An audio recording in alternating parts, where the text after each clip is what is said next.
warning to sa mga gusto pang sumubok, hindi ngayon ganong kadali magpuslit ng mga illegal or smuggled agricultural products.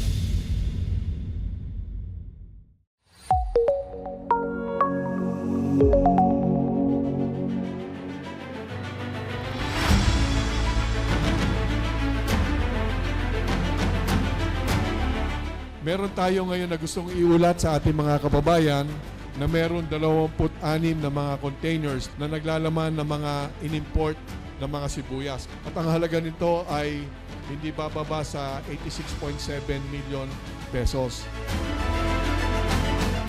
Una-una, ipapasuri natin ito, no? Kung ito yung tinatawag pang fit for human consumption. No? So we will leave this to the experts kung ito ay pwede pa o hindi. Right now, ang goal po talaga nating lahat dito, ng lahat ng agencies, is to protect our local farmers.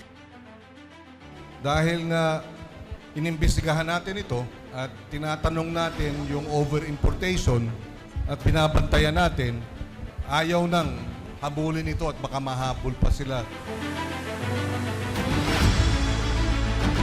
Napakahigpit ng BOC ngayon. Hindi ngayon ganong kadali magpuslit ng mga illegal or smuggled agricultural products.